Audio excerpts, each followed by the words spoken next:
کھلی اسلام کی آنکھیں ہوا سارا جہاں روشن، کھلی اسلام کی آنکھیں ہوا سارا جہاں روشن، عرب کے چاند صدقے کیا ہی کہنا تیری طلعت کا، عرب کے چاند صدقے کیا ہی کہنا تیری طلعت کا۔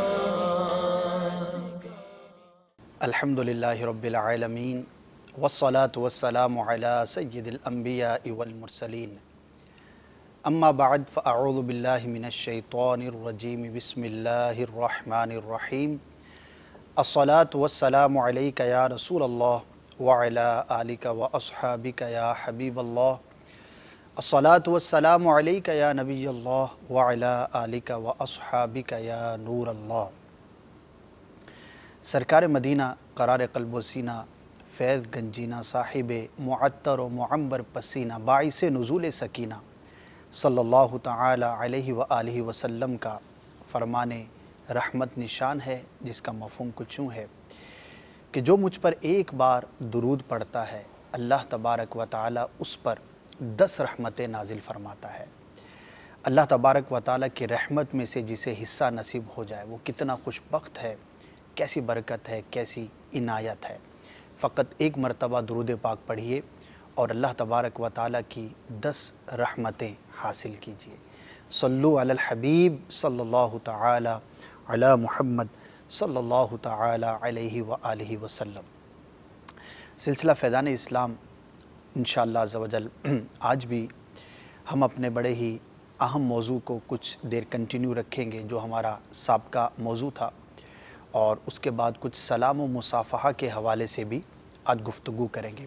گزشتہ سلسلے میں ہم نے گھر میں آنے جانے کے آداب کے حوالے سے قرآن و حدیث کی روشنی میں آداب سیکھے تھے، احکامات سیکھے تھے۔ کسی کے ہاں جائیں یا کوئی ہمارے ہاں آئے تو کیسا انداز ہونا چاہیے، اسلام ہماری اس حوالے سے کیا رہنمائی کرتا ہے۔ ایک معاشرتی موضوع ہے، ہر شخص کا اس مسئلے سے روزانہ ہی واسطہ پڑتا ہے۔ ہم کسی کے ہاں جاتے ہیں، اپنے گھر میں رہتے ہیں، کوئی ہمارے ہاں آتا ہے تو کن کن باتوں کا ہمیں لحاظ رکھنا ہے، ان آداب کا، ان سنتوں کا، ان احکامات کا اگر لحاظ نہ رکھا جائے تو کیا کیا نقصان ہو سکتے ہیں۔ اور اسلام چونکہ ایک عالمگیر مذہب ہے اور ہر چیز کے بارے میں ہر شخص کی رہنمائی کرتا ہے، تو بینگ اے مسلم ہمیں ان باتوں کا جاننا اور اس کے مطابق عمل کرنا نہایت ہی اہم ہے۔ الحمدللہ مفتی صاحب ہمارے اس سلسلے میں کرم فرما ہوتے ہیں۔ حضور کیسے ہیں آپ؟ ٹھیک ہے الحمدللہ ماشاءاللہ۔ مفتی صاحب پچھلے سلسلے میں ہم نے بڑی تفصیل کے ساتھ اس موضوع پر گفتگو کی تھی، گھر میں آنے جانے کی سنتیں اور آداب، احکامات وغیرہ بھی، تو کچھ چیزیں رہ گئی تھیں۔ ہم نے کہا تھا کہ اس سلسلے کی ابتدا میں اس کو شامل کریں گے۔ بالخصوص کسی کے گھر میں جاتے ہیں تو دستک دینے کے حوالے سے، اجازت لینے کے حوالے سے کافی ہم نے گفتگو کی تھی، تو اس خاص موضوع پر آپ مزید کچھ مدنی پھول ارشاد فرمائیے کہ دستک دینے اور اجازت لینے کے حوالے سے کن کن باتوں کا خیال رکھنا یہ ضروری ہے۔ بسم اللہ الرحمن الرحیم۔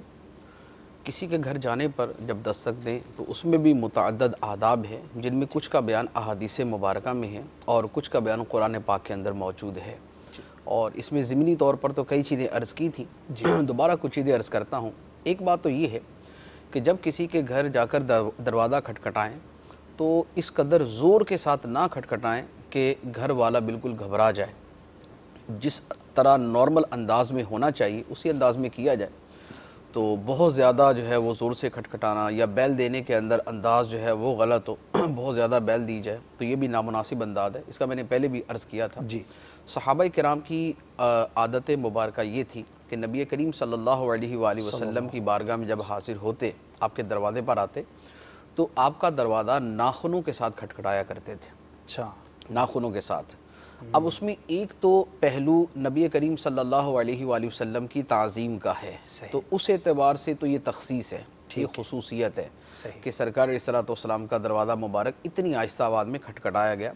لیکن اس تعظیم کے پیچھے مقصد کیا ہے؟ اس تعظیم کے پیچھے مقصد یہ ہے کہ نبی کریم علیہ الصلوۃ والسلام کو تکلیف نہ ہو، شور کی وجہ سے آپ کو پریشانی نہ ہو۔ تو یہ جو اس کے پیچھے کی وجہ ہے یہ کئی پہلوؤں کے اعتبار سے ہر جگہ ہی پھر منطبق کی جائے گی. تو بطور خاص یہ کہ ناخنوں سے کھٹکھٹانا تو تعظیم کا اعلیٰ درجہ ہے. اب یہ ہے کہ ہر شخص کے گھر کا دروازہ ناخنوں کے ساتھ نہیں کھٹکھٹایا جا سکتا، لیکن بہتر سے بہتر طریقہ ضرور استعمال کیا جا سکتا ہے، اور وہ یہی ہے کہ بہت زیادہ تیز آواز کے اندر بیل نہ دی جائے، بہت زیادہ شور کے ساتھ آواز نہ دی جائے، اور بہت زیادہ زور سے دروازہ نہ کھٹکھٹایا جائے. اس کے اندر دو پہلو ہوتے ہیں. ایک تو خود اس گھر والے کا ہے کہ جس کا دروازہ اس انداز میں کھٹکھٹائیں گے وہ بیچارہ تو ڈر جائے گا کہ لگتا ہے پولیس آ گئی، یہ جو کھٹکھٹانے کا انداز ہے. اور دوسرا یہ ہے کہ پاس پڑوس کے لوگ بھی پریشان ہوتے ہیں. بعض اوقات گھر کے باہر آ کے لوگ اتنی اونچی آواز سے آوازیں دے رہے ہوتے ہیں گھر والے کو کہ گھر والے کو تو پتہ نہیں سنتا ہے یا نہیں سنتا، البتہ 4-5 پڑوسی ضرور سن لیتے ہیں. اور پھر اس کے اندر بھی یہ آواز دینا کوئی دن رات کی اس کے اندر کوئی قید نہیں ہوتی. رات کے 1 بجے 2 بجے 3 بجے بھی آئیں گے تو اس وقت بھی آ کے وہی گاڑی کی بیل بجاتے رہیں گے یا زور زور سے آوازیں دیتے رہیں گے. تو یہ پرلے درجے کی جہالت بھی ہے، بد تہذیبی بھی ہے، اور لوگوں کے حقوق کو ضائع کرنا بھی ہے. امپریشن بھی اچھا نہیں پڑتا دیکھنے والوں پر. یعنی ہر بندہ جو گھر میں بیٹھا ہوتا ہے نا وہ تو یہی کہتا ہے یار پتہ نہیں کون جاہل آیا ہوا ہے باہر. ہر بندہ یہی کہتا ہے یا سوچتا ہے یا بولتا ہے، لیکن یہ کہ وہ حقیقتاً بھی جاہل ہی ہوتا ہے، کیونکہ وجہ یہ ہے کہ اس کا رویہ جاہلانہ ہے. اگرچہ وہ پی ایچ ڈی ہولڈر صاحب باہر کھڑے ہوئے ہو، لیکن یہ ہے کہ اس کا رویہ جاہلوں والا ہے. اچھا ایک بات. دوسری بات یہ ہے کہ اب دروازہ کھٹکھٹایا، دروازہ کھٹکھٹانے کے بعد یا بیل دینے کے بعد دروازے سے تھوڑا سا ہٹ کے کھڑا ہونا چاہیے. زمانہ نبوی کے اندر گھروں کے عام طور پر دروازے نہیں ہوتے تھے، پردے لٹکائے جاتے تھے. تو پردے لٹکائے جاتے تھے تو پردہ چونکہ بہت زیادہ پردہ نہیں کرتا تو اندر نظر بھی چلی جاتی ہے. تو اس زمانے میں تو بطور خاص یہ حکم دیا گیا تھا کہ دروازے سے ہٹ کے کھڑے ہو تاکہ گھر کے اندر نظر نہ پڑے.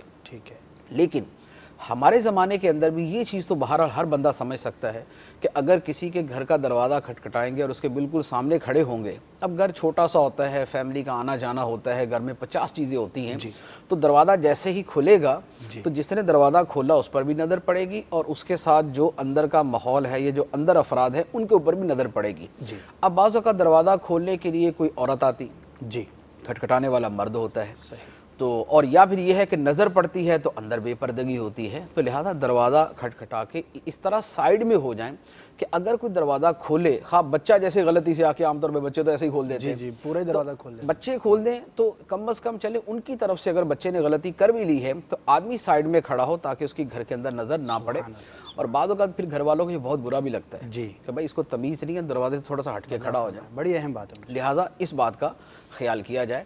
اور بطور خاص قصدن نگاہ ڈالنا گھر کے اندر ہے، یہ تو حرام ہے. قصدن نگاہ ڈالنا گھر کے اندر یہ حرام ہے.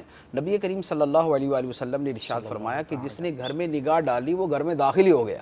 جس نے گھر میں نگاہ ڈالی وہ گھر میں داخل ہی ہو گیا. کہ داخل ہونے سے منع کیوں کیا گیا تھا؟ تاکہ گھر میں نظر نہ پڑے. تو جب کسی نے نظر ڈال ہی لی ہے تو اب اس نے گویا گھر میں داخل ہی ہو گیا. تو وہ جو گھر میں داخل ہونے سے پہلے اجازت لینا واجب تھا، اس واجب کا یہ ترک ہوا اور یہ گناہگار ہوگا. اچھا پھر دوسری بات یہ کہ جو شخص یوں کسی کے گھر میں نگاہ ڈالے، حدیث مبارک کے اندر بڑا سخت حکم اس کے اوپر ہے.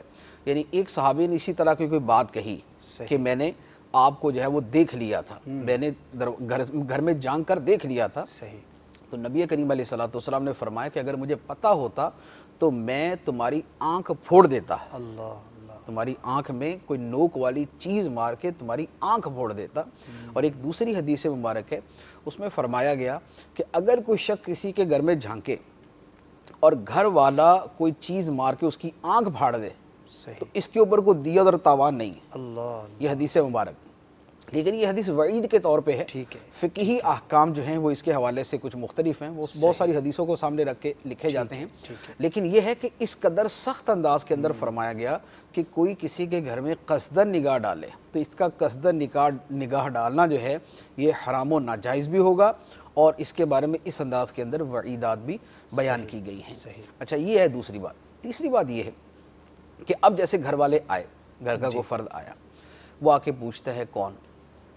اب یہاں پر 2-3 چیزیں ہیں.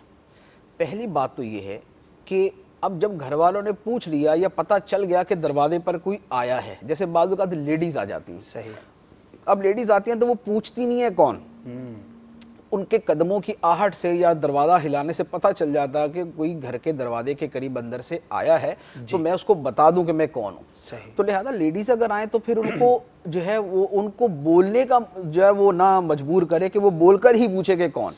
ان کو بول دیجیے میں فلاں ہوں.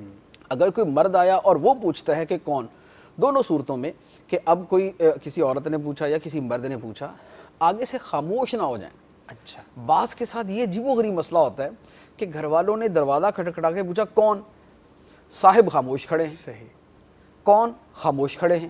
تشویش. وہ اندر والا گھبرا جاتا ہے کہ باہر ڈاکو ہے، چور ہے، یا کسی کی محکمے کے آدمی آ گئے ہیں، کوئی آگے سے جواب بھی کوئی نہیں دے رہا. تو لہذا آگے سے جواب دیا جائے، خاموش نہ کھڑا ہوا جائے. صحیح. اچھا، پھر اس کے ساتھ مزید یہ ہے کہ جب جواب دینا ہے تو پھر میں نہ کہا جائے کہ میں سے حدیث مبارک کے اندر منع کیا گیا. یعنی یہ اس طور پہ منع کیا گیا کہ اس سے پہچان نہیں ہوتی. مقصد تو اس کا میں تو زید عمر بکر خالد سارے ہی ہیں، میں بھی ہوں، میں آپ بھی ہیں، میں یہ بھی ہے، میں وہ بھی ہوں. تو لہذا اپنا نام بتایا جائے. نبی کریم صلی اللہ علیہ وآلہ وسلم کی بارگاہ میں ایک صحابی آئے تو سرکار علیہ الصلوۃ والسلام نے پوچھا کون؟ انہوں نے کہا میں. فرمایا میں تو میں بھی ہوں. اچھا. فرمایا انا. یعنی اس کے دو مطلب بیان کیے. ایک تو یہ ہے کہ بھی کیا یہ انا کیا، میں کیا، صحیح نام بتاؤ. اور دوسرا اس کا مطلب یہ بیان کیا گیا کہ اس کا ترجمہ یہ ہے کہ میں تو میں بھی ہوں. ٹھیک ہے. تو تم کون سے میں ہو. صحیح. تو لہٰذا اپنا نام بتایا جائے. اچھا، اب نام بتانے کے اندر بھی ایک اہم چیز وہ یہ ہے کہ بعض اوقات نام سے سامنے والے کو پہچان نہیں ہوتی. بجا فرمایا. آپ مثال کے طور پہ گئے جی کون؟ قاسم. کون سے قاسم؟ قاسم. کون سے قاسم؟ قاسم. گھر والے کو یہ پتہ نہیں چلتا. اب قاسم نام کا اس کا محلے کا کوئی نوکر بھی ہو سکتا ہے. صحیح. اس نام کا اس کا کوئی پڑوسی بھی ہو سکتا ہے. اس نام کا اس کا رشتہ دار بھی ہو سکتا ہے. اس نام کا اس کا افسر بھی ہو سکتا ہے. اس نام کا اس کا امام مسجد بھی ہو سکتا ہے. اس نام کا اس کا پیر بھی ہو سکتا ہے. تو جب مقصد یہ ہے کہ سامنے والا تشویش میں نہ پڑے اور اسے تعارف حاصل ہو جائے تو لہٰذا اب اپنا تعارف اس انداز میں کروا دیا جائے کہ سامنے والے کو پتہ چل جائے کہ کون کر رہا ہے. صحیح. یہ فون کے اوپر بھی ہوتا ہے. ٹھیک. موبائل فون کے اوپر بھی یہ ہوتا ہے. فون کیا کون؟ فلاں. بھئی کون؟ میں. کون؟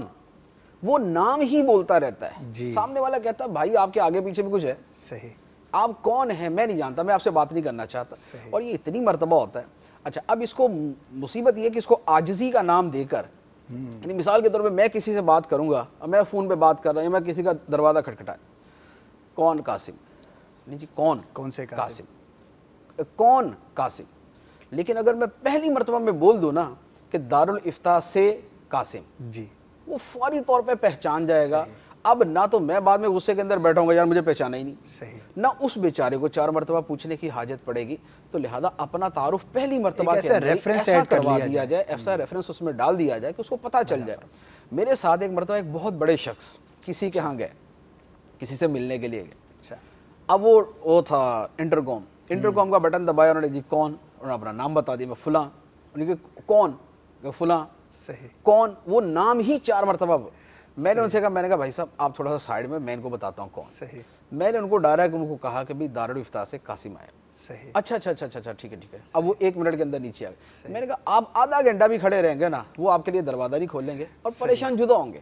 تو آپ پہلی مرتبہ کے اندر ہی اپنا تعارف کیوں نہیں کروا دیتے؟ جب مقصد یہ ہے کہ جو گھر والا ہے اسے تشویش نہ ہو، اسے پتہ چل جائے کہ کون آیا ہے یا کس نے فون کیا ہے، تو لہذا اس کے سامنے اپنا پورا تعارف ہی کروا دینا چاہیے.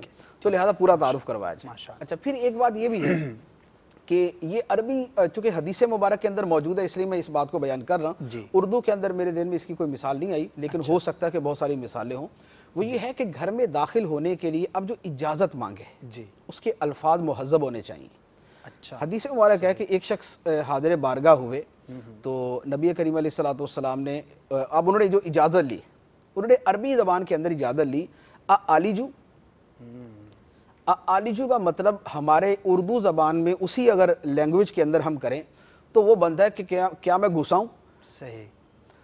تو نبی کریم علیہ الصلوۃ والسلام نے فرمایا کہ ان الفاظ کے ساتھ اجازت نہیں مانگو، ایدخلو کے ساتھ اجازت لو. ادخلو کیا میں داخل ہو جاؤں، کیا میں اندر آ جاؤں. کیا بات ہے. تو اندر آنے کے جو الفاظ ہیں وہ الفاظ مہذب شائستہ سلیقے والے اور لوگوں کے اندر جو پسند کیے جاتے ہیں وہ والے الفاظ ہونے چاہیے۔ تو اسی لیے سیدنا عمر فاروق رضی اللہ تعالیٰ عنہ کے بارے میں ہے کہ آپ جب حاضر ہوتے تو آپ آ کر جو ہے وہ ان الفاظ کے ساتھ اجازت مانگتے، السلام علیکہ یا رسول اللہ ایدخل عمر، سبحان یا رسول اللہ آپ پر سلام ہو، کیا عمر اندر آ جائے؟ کیا بات ہے، سبحان یہ ان کا پرٹیکولر ان کا جو ہے وہ الفاظ تھے کہ جن کے ذریعے وہ اجازت مانگتے تھے، اور یہ بعینہ حکم قرآنی کے اوپر عمل تھا۔ کہ قرآن پاک کے اندر جو آیت مبارکہ ہم نے پچھلے سلسلے کے اندر بھی بار بار تلاوت کی تھی، اس میں یہ تھا کہ لا تدخلوا بیوتا غیر بیوتکم حتی تستأنسوا وتسلموا علی اہلہا، سبحان اجازت نہ لے لو اور سلام نہ کر لو تب تک گھر کے اندر داخل نہ ہو۔ تو اجازت لینا اور سلام کرنا ہے، ان دونوں چیزوں کا خیال کیا جائے۔ تو لہذا الفاظ جو ہے وہ مہذب انداز میں ہونے چاہیے۔ ہماری زبان میں بھی ہو سکتا ہے بہت سارے ایسے الفاظ ہوں کہ جن کو بڑی بے تہذیبی کے الفاظ شمار کیے جاتے ہوں، پنجابی کے اندر بھی ہو سکتے ہیں، دیگر زبانوں میں بھی ہو سکتے ہیں۔ تو لہذا ان چیزوں کا خیال کیا جائے، دروازہ بہت زور سے نہ کھٹکھٹائیں۔ اچھا اسی طرح آہستہ، اتنا بھی آہستہ نہ کھٹکھٹائیں کہ گھر والے کو تو پتہ ہی نہ چلے اور آدمی باہر آگ بگولا ہو رہا، صحیح، میں گیا اتنی مرتبہ دروازہ کھٹکھٹایا کسی نے کھولا ہی نہیں۔ اچھا بعض اوقات یہ بھی ہوتا ہے کہ گھر کے اندر 4-5 کمرے ہیں، اب گھر والا بالکل آخری کمرے میں، وہاں تک آوازیں نہیں جاتی۔ بعض اوقات یہ ہوتا ہے کہ جیسے یہ گرمیاں تو فین چلتے ہیں، ب فین کا شور ہوتا ہے، آواز ہوتی ہے، بعض اوقات موٹر چل رہی ہوتی ہے، بعض اوقات جنریٹر چل رہا ہوتا ہے، اس کا شور ہوتا ہے۔ تو لہٰذا اس بات کا سینس رکھتے ہوئے کہ میں کتنی آواز کے اندر جو ہے دروازہ کھٹکھٹاؤں یا بیل دوں یا آواز دوں کہ اندر والا سن بھی لے اور تکلیف اور پریشانی کا شکار بھی نہ ہو۔ رات کو کھٹکھٹائے گا تو لازمی بات ہے اتنا شور نہیں ہوگا، دن میں کھٹکھٹائے گا تو تھوڑی سی صورتحال اور ہو جائے گی۔ تو لہذا اس چیز کا خیال کرے، بقیہ پھر جو مزید چیزیں عرض کی ہیں ان کا بھی خیال کرنا چاہیے۔ آپ کی اس گفتگو سے اور ماشاءاللہ احادیث میں بظاہر ہی کتنی معمولی سی چیز ہے، یعنی اجازت ہی مانگنی ہے نا، اندر ہی داخل ہونا ہے، لیکن شائستگی، تہذیب اور یہ کتنی تفصیل کے ساتھ ہمیں اس کے اندر رہنمائی کی گئی۔ اور ظاہر ہے کہ اس میں جب تک میں اپنی عادت نہیں بناؤں گا، یعنی اب کسی کے گھر پر گئے، اب میں ذرا چند لمحوں کے لیے اگر میری پہلے عادت نہیں ہے تو ذرا سا ایک پوز لوں، تھوڑا سا وقفہ لوں، سوچ لوں اور کہ میرے کیا کیا انداز ہونا چاہیے اور کن کن باتوں کا لحاظ رکھنا ہے۔ تو جب تک یہ میں نہیں کروں گا تو شاید میرا انداز جو ہے وہ اچھا نہیں ہو سکے گا۔ تو ناظرین سے میں التجا کروں گا کہ جو آداب بیان کیے گئے، تو بعض اوقات یہ ہوتا ہے کہ ہم یہ سمجھتے ہیں کہ یار ان سب باتوں پہ تو میں عمل کر رہا ہوتا ہوں، میں تو صحیح ہی جاتا ہوں گا، میں تو صحیح ہی اجازت لیتا ہوں، لیکن یہ ساری باتیں سننے کے بعد تھوڑا سا اپنے عمل کی طرف ہمیں غور کرنا ہوگا، تھوڑا سا جیسے کہ نیتوں کے بارے میں امیر سنت ترغیب ارشاد فرماتے ہیں، تھوڑا ٹھہر جائیے، غور کیجئے، نیت بنائیے، پھر آپ آگے بڑھیے۔ تو اسی طرح سے ان چیزوں کو بھی ہمیں کراس چیک کرنا پڑے گا۔ ہماری عادتوں کے اندر بعض اوقات اتنی پختگی آ چکی ہوتی ہے کہ ہمیں اس کی طرف توجہ ہی نہیں ہوتی۔ تو انشاءاللہ عز و جل جب غور کرنے کی عادت بنائیں گے تو ان سب باتوں کی طرف توجہ کرنے کا اور صحیح طور پر عمل کرنے کا موقع ملے گا۔ اور کتنی خوبصورتی ہے اسلام کے اندر کہ بظاہر اتنی معمولی سی چیزیں، لیکن ہمیں اسلام نے اس کو تفصیل کے ساتھ بیان کیا تاکہ نہ آپ کو دشواری ہو نہ کسی اور کو تکلیف کا سامنا کرنا پڑے۔ مفتی صاحب یہ تو تھی اجازت، کیسے اندر داخل ہونا ہے، کیسے اجازت لینی ہے۔ اب اجازت نہیں ملی، یہ بہت اہم بات ہے۔ اجازت نہیں ملی اور سامنے والے نے اندر آنے سے منع کر دیا، عذر پیش کر دیا۔ اب اجازت نہ ملنے کی صورت میں کیا احکامات ہوں گے؟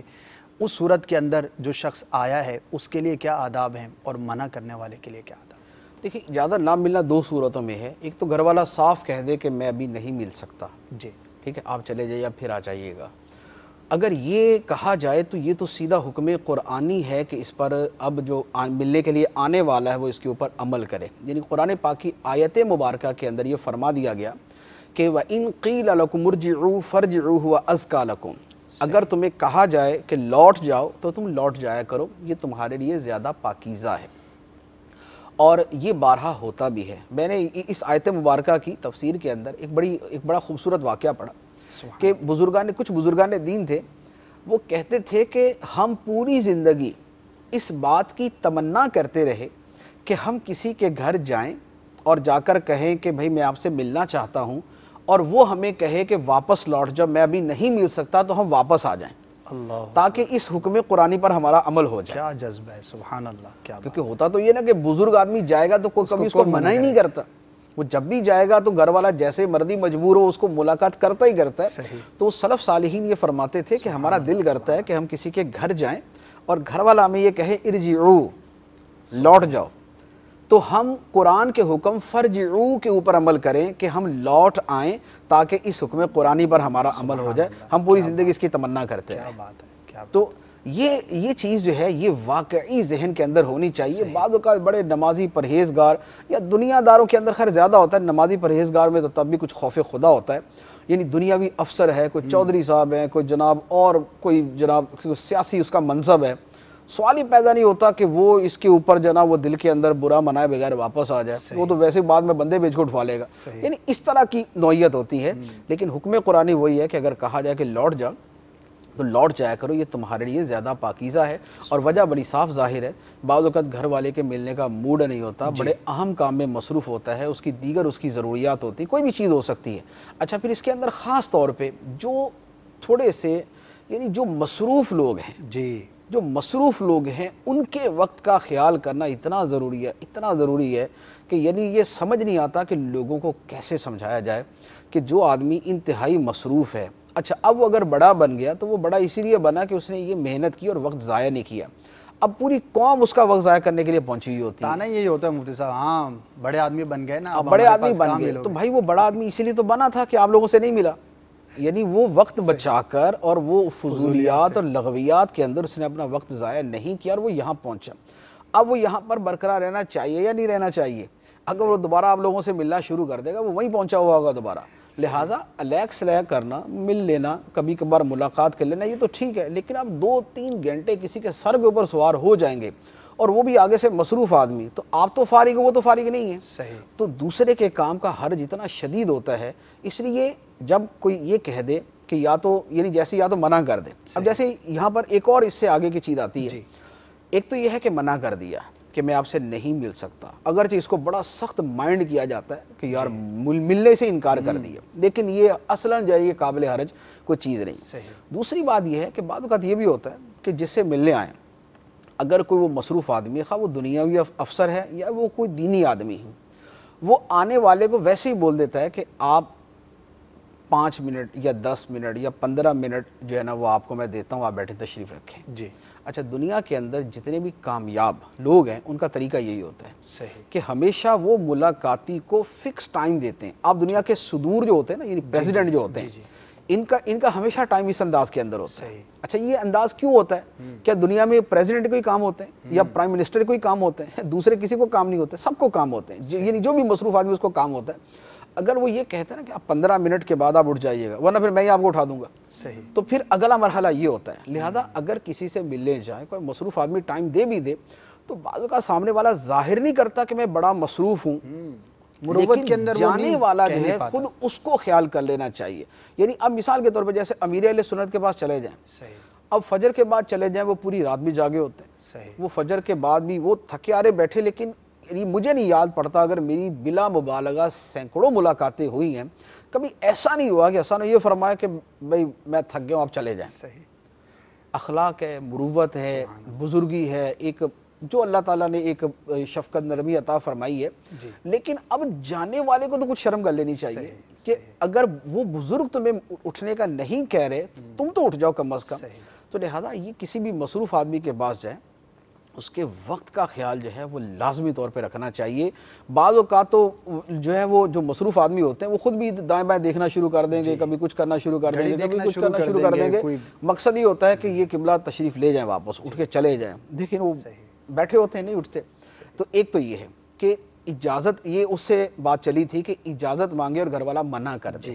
اچھا دوسری اجازت نہ ملنے کی صورت یہ بھی بیان کی گئی ہے حدیث مبارک میں کہ 3 مرتبہ اجازت مانگے، اگر اس کے بعد بھی گھر والوں نے کوئی رسپانس نہیں دیا، کوئی جواب نہیں آیا، تو یہ سمجھیں کہ گھر والا کوئی ملنا نہیں چاہتا یا اس نے سنا نہیں، یعنی یہ بھی عدم اجازت کی صورت ہے۔ اب اس صورت میں بھی واپس آ جائیں۔ اس کی حدیث مبارک ہے کہ حضرت سعد بن عبادہ رضی اللہ تعالی عنہ کے گھر پر نبی کریم صلی اللہ علیہ وآلہ وسلم تشریف لے گئے اور جا کر سلام کیا، السلام علیکم۔ تو حضرت سعد بن عبادہ رضی اللہ تعالیٰ نے سن تو لیا، لیکن انہوں نے آہستہ سے کہا وعلیکم السلام۔ سرکار علیہ السلام نے وہ آواز باہر تک نہیں آئی تھی، دوبارہ سلام فرمایا، انہوں نے پھر آہستہ سے وعلیکم السلام کہا، پھر خاموش ہو۔ سرکار علیہ السلام نے تیسری مرتبہ سلام کیا، انہوں نے پھر اونچی آواز سے جواب نہ دیا، 3 مرتبہ سلام کے بعد نبی کریم علیہ الصلوۃ والسلام واپس تشریف لے گئے. صحیح. جب واپس مڑے تو اب حضرت سعد رضی اللہ عنہ فوراً دروازہ کھولا اور پیچھے بھاگ کے آئے. صحیح. تو سرکار نے فرمایا کہ میں نے 3 مرتبہ سلام کہا تھا، آپ نے جواب نہیں دیا تو میں واپس آ گیا. تو عرض کی یا رسول اللہ صلی اللہ علیہ وسلم میں نے اونچی آواز سے اس لیے جواب نہیں دیا تاکہ آپ بار بار میرے اوپر سلامتی کی دعا فرمائیں. تو بار بار سلامتی کی دعا لینے کے لیے میں نے آپ کا جو ہے وہ یوں آپ کو اندر آنے کے لیے نہیں کہا. تو پھر اس کے بعد سرکار علیہ الصلوۃ والسلام تشریف لے گئے. تو اب یہ اس بات کی دلیل ہے کہ 3 مرتبہ تک جو ہے وہ اجازت لی جائے. 3 مرتبہ میں اجازت مل جائے تو ٹھیک ہے، ورنہ پھر واپس آ جائیں. لیکن یہ جو حدیث مبارک عرض کی ہے اس کے اوپر کوئی دوسرا آدمی عمل نہ کرے. وجہ یہ ہے کہ یہاں محدثین نے بھی لکھا ہے کہ حضرت سعد رضی اللہ تعالیٰ عنہ نے یہ تو دیکھا کہ ان کے اوپر 3 مرتبہ سلام ہو جائے، لیکن دوسرے پہلو کی طرف نظر نہیں کی کہ سرکار علیہ الصلوۃ والسلام باہر انتظار کر رہے ہیں. تو اب پیارے آقا صلی اللہ علیہ وآلہ وسلم کا تو یہ اخلاق مبارکہ تھا کہ آپ نے جو ہے وہ بعد میں پتہ چلنے کے بعد بھی کچھ نہیں فرمایا، دوبارہ وہی جو کام تھا وہ ارشاد فرما دیا. لیکن اور دنیا کے اندر لوگوں سے توقع جو ہے نا یہ بڑی مشکل ہے کہ کسی کو بعد میں یہ کہا جائے تو وہ آگے سے وہ یہی کہے گا کہ آپ عجیب آدمی ہو یار، مجھے آپ تنگ کرنے کے اندر آپ کہہ رہے ہو کہ میں آپ کے سلام لینا چاہ رہا تھا، ویسے بول دیتے 3 مرتبہ سلام کر دیتا آپ کو، لیکن کم از کم اندر تو بلا لیتے مجھے. تو یہ ہے کہ دوسرا کوئی اس کے اوپر عمل نہ کرے. سبحان اللہ. واقعی بڑی پیاری، بہت ہی پیاری تربیت ہے اور بڑے ہی پیارے مدنی پھول ہم حاصل کر رہے ہیں. بات پھر وہیں آتی ہے کہ ان سب چیزوں پر عمل کرنے کا ہمارا جذبہ ہو، ہماری صحبت اچھی ہو، ہمارا انداز اچھا ہو. ورنہ معاشرے کے اندر جو ہمارے ناظرین سن رہے ہوں گے یہ تو بڑی ہی معمولی سی چیزیں ہیں، یہاں پر تو کیا کچھ نہیں ہوتا. منع کرنے پر کیسا رپلائی ہوتا ہے، کیسا انداز ہوتا ہے، آگ بگولا ہو جاتے ہیں، نہ جانے کیا کیا باتیں سنائی جاتی ہیں. لیکن اسلام اور مسلمان کا یہ انداز اور یہ طریقہ کار نہیں ہوتا. اور اس میں بہت ہی بنیادی چیز ہے کہ ہماری ذات کے اندر صبر اور برداشت کا مادہ ہونا چاہیے. اگر یہ کوالٹی میرے اندر نہیں ہے تو پھر شاید اس طرح کے اور بھی کئی مقامات پر میں بہت کچھ وہ کر جاتا ہوں گا جو مجھے نہیں کرنا چاہیے. اور یہ بار بار کی اچھی صحبت، بار بار کی اپنی تربیت کے ساتھ یہ چیز حاصل ہوتی ہے. تو دعوت اسلامی کے مدنی ماحول میں الحمدللہ ہم دیکھتے ہیں کہ ہماری تربیت کا اہتمام ہے. مدنی قافلے میں سفر کرتے ہیں، مدنی انعامات پر عمل کرتے ہیں، تربیتی کورسز ہوتے ہیں، تو اس کے اندر صبر، قناعت، برداشت، دوسرے کی بات کو خاموشی کے ساتھ سننا، سمجھنا، اور کسی کی طرف سے اگر کوئی مشکل درپیش ہو جائے تو اس پر صبر کرنا، یہ سب چیزوں کی باقاعدہ تربیت دی جاتی ہے. اور ایسے لوگ دیکھے کہ مدنی ماحول میں آنے سے پہلے وہ معمولی سی بات پر جو ہے وہ جھگڑنے کو تیار ہو جاتے تھے، پریکٹیکلی جھگڑ لیا کرتے تھے، مار دیا کرتے تھے، مشہور تھے غصے کے اندر. لیکن الحمدللہ جب عاشقان رسول کی صحبت ملی، اچھے اور بڑے صاف ستھرے معاشرے کا وہ حصہ بنے، تو اللہ تبارک و تعالیٰ کے کرم سے آج بڑے ہی نرم ہو گئے مسلمانوں کے لیے. تو ایسا جذبہ اگر آپ چاہتے ہیں تو دعوت اسلامی کا مدنی ماحول اپنا لیجئے، انشاءاللہ عز و جل اس کی برکتیں ضرور نصیب ہوں گی. اچھا، اس کے ساتھ وہ چیز میں دوبارہ ایڈ کروں گا، پچھلی مرتبہ میں نے عرض کی تھی کہ یہ جو ملنے کے لیے آنے والا یعنی ملاقاتی جو ہے، ملاقاتی کو تو یہ سارے آداب ہم بیان کر رہے ہیں، لیکن جس سے ملنے کے لیے کوئی آئے اس کے آداب جو ہیں وہ جدا ہیں. یعنی وہ یہ نہیں ہے کہ وہ بولے کہ چونکہ مجھے رخصت دی گئی ہے لہذا میرے کمرے میں کوئی قدم رکھ ہی نہیں سکتا، ایسا نہیں ہے. صحیح. یعنی وہ پھر حسب موقع اور اپنی سہولت کے مطابق ملتا بھی رہے. تھوڑا بہت اثار کی حاجت پڑے اپنے وقت کی تو اثار کر کے بھی ملاقات کر لے، کیونکہ حدیث مبارک میں نے عرض کی تھی کہ سرکار علیہ الصلوۃ والسلام نے ارشاد فرمایا ان لزورک علیک حقا، تیرے ملاقاتی کا تیرے اوپر حق ہے کہ تم اس کو وقت دو، اس کے ساتھ بیٹھو، اس سے بات چیت کرو، یا کوئی حاجت مند ہے تو اس کی حاجت پوری کرو، یا کوئی مسلمان جو ہے کسی اپنے مقصد کے لیے آیا ہے تو اس کا مقصد پورا کرو. تو یہ حقوق مسلم میں سے بھی آتا ہے کہ اگر کوئی ملنے آئے تو اس کو اگر کوئی بہت زیادہ حرج نہ واقع ہوتا ہو تو اس کو جو ہے وہ وقت دے دیا جائے. اور نبی کریم صلی اللہ علیہ وآلہ وسلم کی سنت مبارکہ بھی یہی ہے، اور اولیاء کرام اور صوفیاء کرام کا ہمیشہ سے معمول بھی یہی رہا ہے. صوفیاء کرام کی وجہ سے دین زیادہ پھیلنے کا ایک بہت بڑا سبب یہ بھی تھا کہ ان کی یہ شفقت اور یہ نرمی تھی کہ وہ 24 گھنٹے اویلیبل. یعنی فرمایا کہ تم ہوا کی طرح میسر رہو لوگوں کو، کہ جیسے ہوا ہر وقت ہی میسر رہتی ہے ایسے تم بھی میسر ہو. تو جس کو اللہ تعالیٰ یہ توفیق دے کہ وہ اپنا وقت اتنا زیادہ لوگوں کو دے سکے اور لوگوں کی دلجوئی کر سکے، ان کا دل خوش کر سکے، تو وہ اس کے اوپر بھی عمل کرے. نبی کریم علیہ الصلوۃ والسلام کے اپنے معمولات مبارکہ میں یہ تھا کہ فجر کی نماز کے بعد اب تشریف فرما ہوتے تھے اور اشراق چاش تک آپ وہیں بیٹھے رہتے تھے. اس دوران لوگ آپ سے سوال کرتے, ملاقات کرتے, دیگر بہت ساری چیزیں ہوتی. اسی طرح ہر نماز کے بعد جو ہے لوگ آپ سے جو بیٹھنا چاہتا, جو پوچھنا چاہتا, جو ملنا چاہتا, وہ مل لیا کرتا تھا. اللہ تعالیٰ بارگاہ نبوی کے آداب سکھاتا تھا. سبحان اللہ. یعنی آنے والے تو یوں آ جاتے تھے کہ دوپہر کو آئے, کیلولے کے وقت میں, اور گھر کے باہر کھڑے ہو کے آوازیں دینا شروع کر دی. تو نبی کریم علیہ السلام نے ان کے اوپر کبھی تنگی کا اظہار نہیں فرمایا.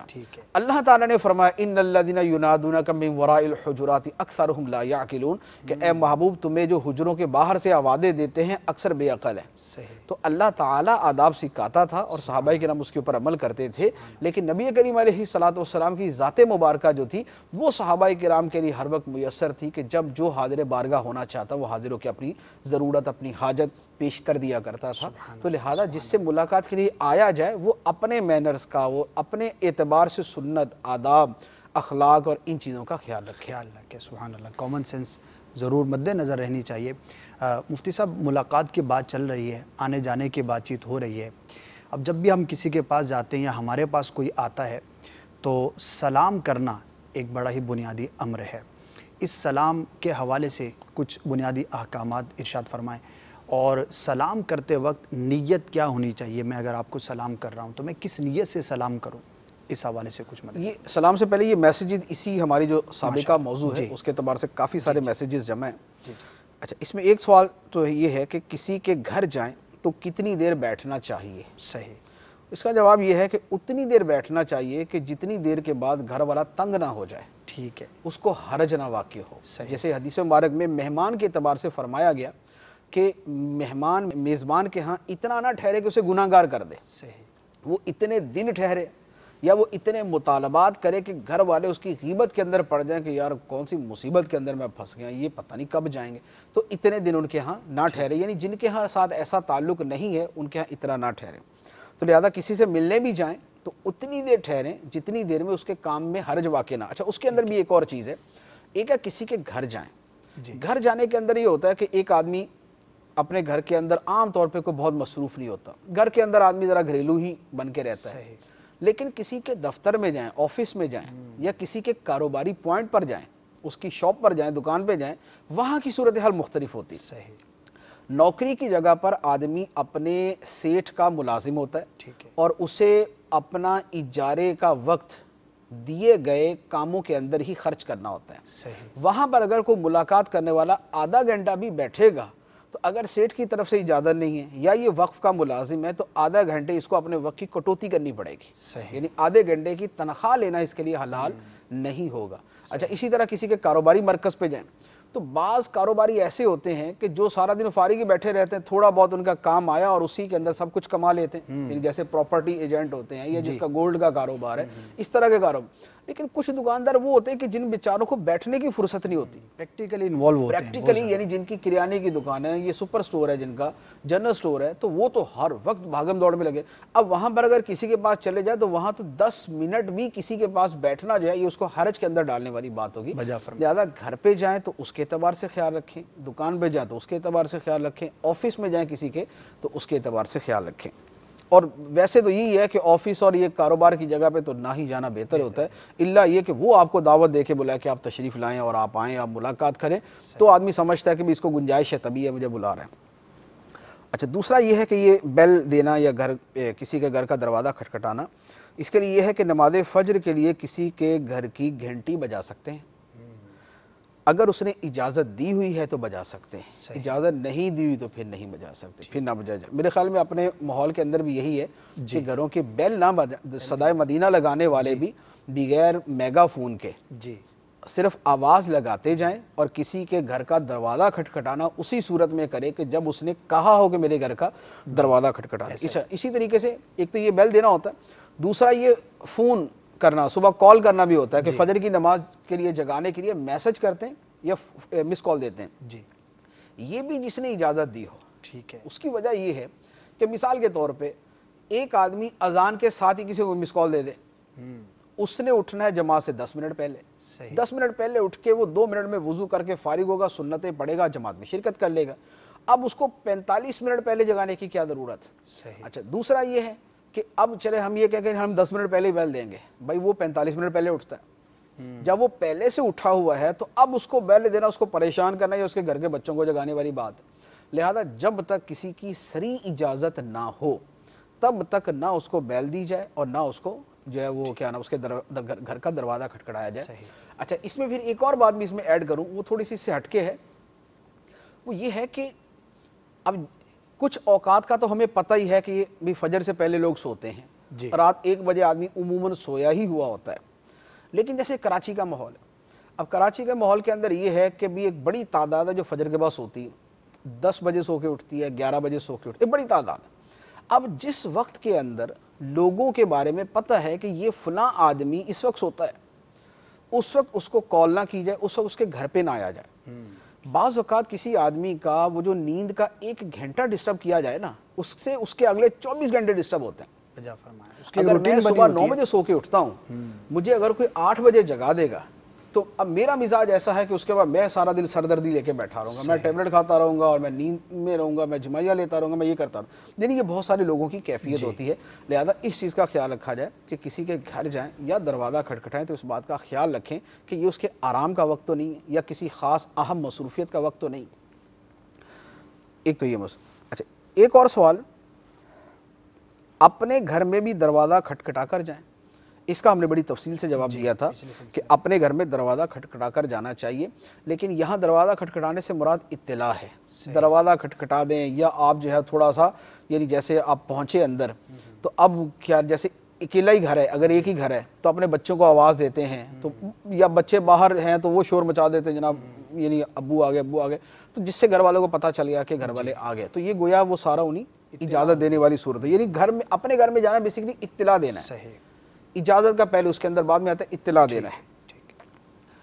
اچھا، ایک سوال کہ اپنے گھر کا دروازہ 3 مرتبہ سے زیادہ بجا سکتے ہیں؟ صحیح، وہ 3 مرتبہ کے بعد تو واپس جانا ہے نا۔ صحیح، تو اگر اپنے ہی گھر کا دروازہ کھٹکھٹایا، 3 مرتبہ میں نہیں کھلا تو بھائی وہاں تو لازمی بات ہے کہ 3 مرتبہ سے زیادہ کی اجازت ہوگی، کیونکہ یہ دوسروں کے گھر کا معاملہ ہے کہ دوسرا آپ سے ملنا نہیں چاہتا۔ اپنے گھر میں تھوڑی ہے کہ گھر والے ملنا نہیں چاہتے تو آدمی باہر ہی پھرتا رہے، تو یہ نہیں ہے۔ اپنے گھر کا دروازہ تو بہرحال کھلوا کے چھوڑنا ہے، یعنی اندر جانا ہی، بلکہ 3 مرتبہ کے بعد بھی نہ کھلے تو ویسے تشویش ہو سکتی ہے کہ اندر خیر ہے، صحیح، ہوش و آواز کے اندر تو ہے اندر سارے، ٹھیک ہے۔ اچھا، گھر میں جب زیادہ لوگ داخل ہوں تو کیا سب کو الگ الگ سلام کرنا ضروری ہے؟ بعض اوقات اکٹھے 5 آدمی آ جاتے ہیں تو سب کو الگ الگ سلام کیا جائے، اگر سب کو اکٹھے سلام کر دے تو وہ سب کو ہو گیا۔ اچھا، 5 آدمی آئے اور 5 کو کہا السلام علیکم ورحمۃ اللہ وبرکاتہ، 5 کی نیت سے کہا تو 5 ہی کو سلام ہو گیا، اب وہ 5 ہی اس کا جواب بھی دیں گے، یا یہ ہے کہ ایک نے بھی جواب دے دیا تو وہ کفایت کر جاتا دوسروں کی طرف سے، لیکن کرنے والے کا سلام بہرحال یہ 5 کو ہو جائے گا۔ اس کی ایک مثال لے لیں، جیسے نماز کے اندر السلام علیکم ورحمۃ اللہ سلام پھیرتے ہیں آخر میں، تو اب ایک سلام کے اندر اگر امام ادھر تھا تو امام، فرشتہ اور جتنے نمازی ہیں سب کو، 10,000 نمازی ادھر ہو تو سب کو ہی سلام ہو جاتا ہے، لیفٹ کے اوپر کرے تو سب کو سلام ہو جاتا ہے، تو اسی لیے اکٹھے سب کو سلام کیا تو وہ سب کو ہی سلام شمار کیا جائے گا۔ ہم مصافحہ لازمی بات ہے کہ وہ سب سے جدا جدا ہی ہوتا ہے، مصافحہ تو اکٹھا نہیں ہو سکتا۔ اچھا، رات دیر سے کسی کے گھر جانا کیسا ہے؟ تو یہ وہی کہ جو بیچارہ دکھی ہوگا وہ یہ پوچھے گا کہ رات دیر سے کسی کے گھر جانا کیسا ہے۔ دار و مدار اس کے اوپر ہے کہ بھئی یہ اور وہ جس کے گھر جایا جا رہا ہے وہ بھی رات کو جناب 3 بجے سونے کے عادی ہو، یہ بھی 3 بجے سونے کا عادی، اب یہ اگر 12 بجے چلا جاتا تو یہ اس میں کوئی ایسی حرج کی بات نہیں، اگر اتنی لیٹ نہیں سونا چاہیے، فجر کی نماز کا مسئلہ ہو جاتا ہے، لیکن اگر وہ بیچارہ 10 بجے سونے کا عادی ہے اور یہ 12 بجے اس کے گھر پہنچا ہوا تو پھر لازمی بات ہے حرج ہے، ایسی صورت کے اندر کسی کے گھر نہیں جانا چاہیے۔ اصل یہ ہے کہ ہمارے جانے سے کسی کو تکلیف ہو، ہمارے جانے سے، دروازہ کھٹکھٹانے سے، ہمارے انداز سے، ہمارے بولنے سے، ہمارے اس کے پاس بیٹھنے سے، اس سے زیادہ دیر باتیں کرنے سے، وقت کے اعتبار سے، کسی اعتبار سے بھی دوسرے کو تکلیف نہ ہو۔ کف شرک عن الناس، اپنا شر لوگوں سے دور رکھ، تمہاری وجہ سے کسی کو تکلیف نہ پہنچے، یعنی مین اس کا پوائنٹ یہ ہے۔ سبحان اللہ۔ اچھا، مریض کی عیادت کے لیے کسی کے گھر جائیں تو کتنی دیر بیٹھیں اور کیا گفتگو کی جائے؟ یہ پورا ٹاپک ہے یہ تو، لیکن اس کا میں عرض کر دیتا ہوں۔ عیادت کے جو ہے وہ احکام بالکل جدا جدا ہیں۔ عیادت کی بڑی فضیلت ہے، بہت فضیلت ہے عیادت کی، یعنی یہ فرمایا گیا کہ جو صبح کے وقت کسی بیمار کی بیمار پرسی کے لیے جائے، حال چال پوچھنے کے لیے جائے، تو شام تک 70,000 فرشتے اس کے لیے دعا کرتے رہتے ہیں، سبحان اللہ، اور شام کو جائے تو صبح تک 70,000 فرشتے اس کے لیے دعا کرتے ہیں۔ اتنی عظیم فضیلت ہے عیادت کرنا، کسی کی بیمار پرسی کرنا، لہذا بیمار پرسی، اور پھر یہ سنت بھی ہے۔ نبی کریم صلی اللہ علیہ وآلہ وسلم کا معمول مبارک تھا کہ آپ صحابہ کرام کی بیمار پرسی کیا کرتے تھے، اور یہ اعلیٰ درجے کی سنتوں میں سے، صحیح، کیونکہ یہ وقت جتنا دلجوئی کا ہوتا ہے نا وہ آپ کو معلوم ہے، یاد رہ جاتا ہے، یاد رہ جاتا ہے کہ کوئی بندہ مجھ سے پوچھنے آیا تھا، ورنہ نہ بیماری سے پوچھنے والا بھی یاد رہ پوچھنے نہ جائے تو، اور نہ پوچھنے والا بھی یاد رہتا ہے کہ یار میں مرنے کنارے پہنچا ہوا تھا اور یہ مجھ سے پوچھنے بھی نہیں آیا، دونوں چیزیں ہوتی ہیں۔ اور بڑے سے بڑے آدمی بھی اس بات کو فیل کرتے ہیں کہ اس سے کوئی پوچھنے نہ، اس کو فیل کرتے ہیں، لہذا یہ بنیادی حقوق میں سے ہے، یعنی مسلمانوں کے تو حقوق میں بیان کیا گیا۔ حدیث مبارک میں مسلمان کے 5 حقوق ہیں، ایک میں ہے 7 حقوق ہیں، ان حدیث مبارک کے اندر یہ ہے کہ اگر بیمار پڑے تو اس کی عیادت کیجیے، صحیح، بیمار پرسی کرنا سنت مبارکہ ہے۔ نبی کریم صلی اللہ علیہ وآلہ وسلم بکثرت بیمار پرسی فرمایا کرتے تھے۔ اب یہ ہے کہ بیمار پرسی کے لیے جائے تو کتنی دیر بیٹھے، اس میں بھی حدیث مبارک ہے کہ کسی کے پاس اس کی عیادت کے لیے جائیں تو اتنی دیر نہ بیٹھیں کہ وہ تکلیف میں آ جائے، صحیح، یہ فرمایا گیا باقاعدہ، اتنی دیر نہ بیٹھے کہ وہ تکلیف میں آ جائے۔ تو اب یہ ہے کہ بیمار کے پاس چلے گئے اور اتنی دیر اس کے پاس بیٹھے کہ اس بیچارے غریب کو پہلو بدل کے اس کا برا حال ہو جائے، تکلف میں اس آ کی جاتا ہے ہرگز اجازت نہیں ہے۔ مجھے پرسنلی ذاتی طور پہ یاد ہے، میں ایک مرتبہ بیمار ہوا بڑا شدید قسم کا، تو بہت سارے لوگ ملنے آئے، یعنی سینکڑوں کی تعداد میں ملنے آئے، ان میں کچھ ایسے تھے کہ وہ آ کے بیٹھ کے اور انہوں نے فقہی مسائل کے اوپر کلام شروع کیا، اور اتنے دقیق اور پیچیدہ کہ آدمی صبح فجر میں اٹھ کے بھی اس پہ غور کرنا اس کے لیے مشکل ہو، وہ بیماری کی حالت میں غور کرنا پڑ گیا۔ انہوں نے کہا کہ مفتی صاحب تو مل گئے ہیں، مفتی صاحب نے کہیں جانا تو ہے نہیں۔ دماغی تھکاوٹ اس وقت ہوئی نا، یعنی وہ شاید پوری زندگی میں نہ ہوئی ہوگی، تو لہٰذا بیمار کے پاس جائیں تو اس کے پاس اتنی دیر بیٹھیں کہ اس کو تکلیف نہ ہو۔ اب یہ ہر بیماری کے اعتبار سے مختلف ہو سکتا ہے، کسی کا سر بہت شدید درد کر رہا ہے تو 10 منٹ سے زیادہ بیٹھنا اس کے بعد مشکل ہے۔ اچھا بعض اوقات بیمار، اچھا اس کے الٹ بھی ہو سکتا ہے کہ بیمار کی یہ تمنا ہو سکتی ہے کہ اس کے پاس کوئی زیادہ دیر بیٹھے، اس کا اچھے تعلقات والا ہے یا جس سے وہ محبت کرتا ہے، عقیدت رکھتا ہے، وہ اگر جاتا ہے تو بیمار کی خواہش ہوگی کہ میرا اگر استاد آیا ہے، پیر آیا ہے یا کوئی بزرگ معظم دینی آیا ہے تو میرے پاس زیادہ دیر بیٹھے۔ تو جہاں اس کی خواہش کا پتہ ہے، قرائن سے پتہ چل رہا ہے تو وہ اس کے پاس زیادہ دیر بیٹھے۔ لیکن عام طور پہ جیسے خاندانوں میں ہوتا ہے یا دوستوں میں ہوتا ہے، وہاں بہت زیادہ خیال رکھنے کی حاجت ہوتی ہے۔ ہمارے پاکستان کے اندر تو ماحول ہی جدا ہے، بیرون ملک میں تو یہ ہے نا کہ مریض کے علاوہ ہاسپٹل میں کوئی بھی نہیں ہوگا، جی، مریض کے ساتھ جو اٹینڈنٹ ہوگا نا وہ انہی ہاسپٹل ہی کا کوئی آدمیہ ہوگی وہاں پر، لیکن ہمارے ہاں تو چونکہ پورا اہل محلہ جا سکتے ہیں ہاسپٹل میں۔ تو اب یہ ہے کہ بیمار پہنچا، اب رشتہ دار اول تو اس وجہ سے جائیں گے کہ یار نہیں گئے تو یہ اعتراض کریں گے کہ ہمارا بندہ بیمار ہوا، ہاسپٹل داخل تھا، پوچھنے بھی نہیں آئے۔ اچھا گلی محلے کے لوگ بھی کہیں گے یار وہ فلاں سے مل ہی آتے ہیں، ہاسپٹل والے بیچارے پریشان ہوتے ہیں، منتیں کر رہے ہو خدا کا واسطہ مریض کی تمہاری وجہ سے مریض اور بیمار ہو جائے گا، آپ لوگ چلے جاؤ۔ لیکن وہ لوگ اپنی مروت میں یا اپنی بے تہذیبی کے اندر اتنی تعداد میں جائیں گے کہ وہ مریض کو بیچارے کو اگر نہیں بھی کچھ ہونا نا تو اس کو ہو جائے گا۔